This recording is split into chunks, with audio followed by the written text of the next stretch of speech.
I'm Bo Johnson, author of The End of Justice, The Rebutted Presumption, Splintered to Federal Folly, and Restoring the American Republic. I'm not here to give you another opinion. I'm here to present the one and only proposal that can save the United States of America and restore the liberty we once cherished and still deserve. But before I lay that out, I'd like to show you something most Americans have never been told, and that is the truth about federal jurisdiction and the true nature of the federal income tax. When you see it clearly, you'll feel something stir within your soul, not fear, but hope, because there is a way out, a lawful, peaceful, and undeniable solution. Let's begin. What is the federal income tax, really? Not what you were told, not what you assume, but what the law actually says. Because when you learn the truth, it changes everything. And that truth was declared clearly in the Supreme Court case known as Bruce Shaber versus Union Pacific Railroad. The court made it plain. The income tax is not a direct tax on your property or your labor. It is an excise tax, a tax on the exercise of a federal privilege. Let that sink in. It's not a tax on you. It's a tax on what you do if what you do involves a federal activity. What is a federally privileged activity? Working as a federal officer or employee, receiving federal funds, subsidies, or benefits, operating a trade or business within a federal jurisdiction, exercising a right that has been converted into a federal privilege. But working a private job in your state, running a local business, exchanging your labor for lawful compensation, that's not a federal activity. That's a right, and rights are not taxable, because to tax a right is to destroy it. So why are you paying a federal income tax? Because you were never told the truth. You were led to believe that all income is taxable. But that's not law. That's fraud by assumption. That's coercion by omission.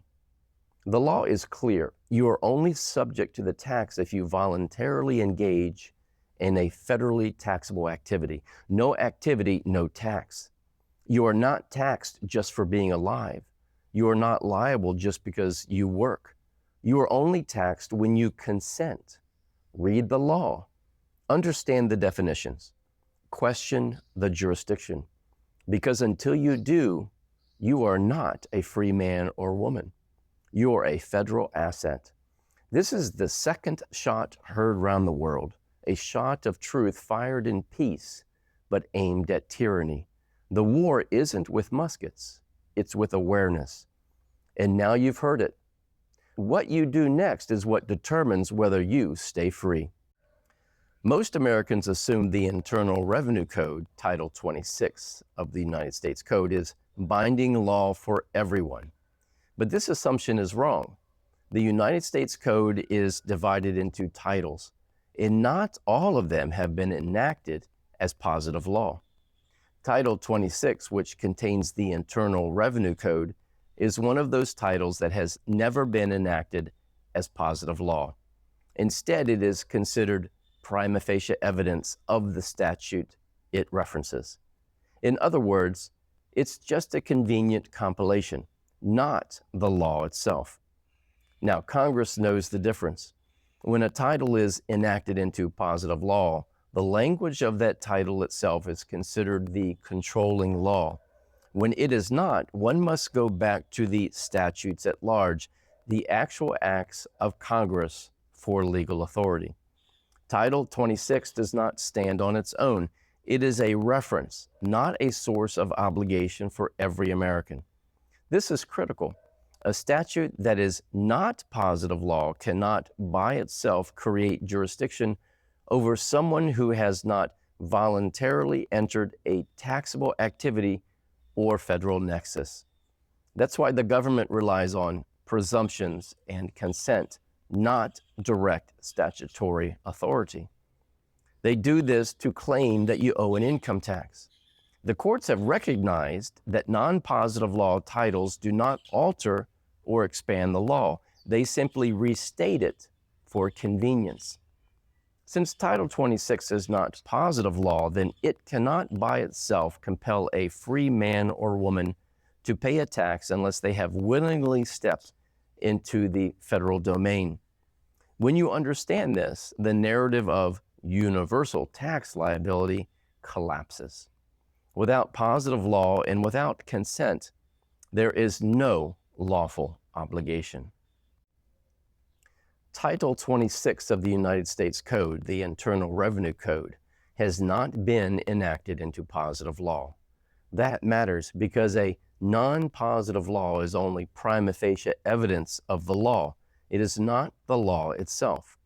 When there is any conflict, the statutes at large control. Let me translate this. If the government wants to bind me, it must point to the actual enacted statute, not a convenient editorial compilation of that law. Positive law titles have been passed by Congress as positive law. Title 26 has not. Therefore, it cannot expand jurisdiction or create obligations, impose liabilities that do not already and clearly exist in the statutes at large. Why? Because evidence is not authority. Compilation is not consent. Editing is not enactment. Liability for a tax or any law must be expressly stated. Taxation is never presumed. Jurisdiction is never presumed. The government bears the burden to show, one, the specific statute at large that imposes a duty on me. Two, the implementing regulation that actually reaches my status or my activity. And three, the jurisdictional nexus, the federal hook that lawfully places me inside their taxing power. If Title 26 were positive law, Congress would have said so. They did not. And that's not a typo. It's a structural choice with legal consequences. Non-positive law titles can summarize, restate, and reorganize. They cannot silently convert privilege-based excises into universal, territorial, everyone, everywhere obligations. They cannot override constitutional limits. They cannot cure a missing jurisdictional fact. They cannot transform a free American into a federally taxable person without consent, contract, office, or federally privileged activity. So here is the standard. Show me the statute at large that says that I am liable. Show me the implementing regulation that actually applies to me. Show me the jurisdictional nexus, the federal capacity, the federal territory, the federal office, or the federal benefit that lawfully attaches to me. If you can't, you don't have jurisdiction, period. This is not wordplay. It's hierarchy. You see, Congress enacts. The statutes at large control. Positive law codifications can bind. Non-positive law compilations cannot create what Congress never enacted.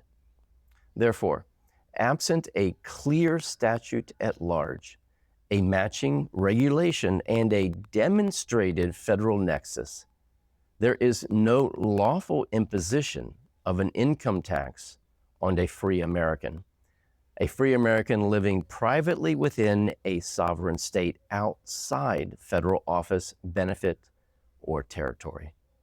Title 26 is not positive law. Prima facie text is not proof. Consent is not presumed. Jurisdiction must be shown. That's the law, and that's the end of it. Jurisdiction is everything. Without it, government power is void, no matter how many agents, badges, or courtrooms are involved. Before there can be any tax, any penalty, any enforcement, jurisdiction must be proven. Not assumed, not presumed, proven. The federal government is one of limited delegated powers. It has no general authority over the American people living in the sovereign several states. It only has what the Constitution grants it and nothing more. When it comes to taxation, the Supreme Court has been crystal clear. The federal income tax is an excise, a tax on privilege, and excise taxes only reach those engaged in federally connected activities, holding a federal office, receiving a federal benefit, working in a federal enclave, operating under federal license, or acting as an agent of the federal government. That's it. If you're living privately, earning private income, working for a private employer in a sovereign state, you are not automatically within federal jurisdiction. To apply the Internal Revenue Code to you, the government must prove three things. One, that you engaged in a taxable activity subject to an excise. Two, that Congress has lawfully extended jurisdiction over that activity. Three, that you are within the geographic and legal scope of that jurisdiction. They must cite the statute. They must cite the regulation. They must cite the jurisdictional hook. If they can't, they have no lawful claim. You can't just declare someone liable. You must show how they came under the law's reach. That's jurisdiction. That's fundamental. That's due process. And here's the kicker. You can't waive jurisdiction by silence, but they can't gain it without proof. There must be a nexus. There must be consent. There must be lawfully conferred power. Without that, everything collapses, because jurisdiction is the foundation of authority. And if that foundation doesn't exist, the whole tax scheme in that case is unlawful. So demand the proof, require the nexus, never concede what they haven't earned. Jurisdiction must be proven, or else it does not exist. Here is the truth they won't tell you. The federal income tax depends on your consent. Without that consent, without your voluntary participation, the system has no lawful claim over you. The Constitution gave Congress limited power to tax. Direct taxes must be apportioned. Excise taxes must be uniform and tied to a privilege. So how do they sidestep those limits? By getting you to agree without your knowing consent. They offered you benefits, Social Security, Medicare, federal employment, taxpayer status. You accepted without knowing what you were signing. That's how they create the nexus, through contracts, applications, elections, and filings. When you fill out a W-4 form, you're telling them you're a withholding agent. When you file a 1040, you declare yourself a U.S. taxpayer under penalty of perjury. When you accept a federal benefit, you step onto their playing field. They don't force you, they invite you. Once you step in, they presume jurisdiction. But here's the catch. Consent can be withdrawn. Jurisdictional nexus can be rebutted. You can rescind those agreements, revoke those elections, and correct the record. If you're not in a federal office, not receiving federal benefits, not acting under federal privilege, and not domiciled on federal land, you are outside their taxing authority. They need your agreement to reach you. No agreement, no jurisdiction, no nexus, no liability. This isn't theory, it's contract law, it's agency law, it's the foundation of due process.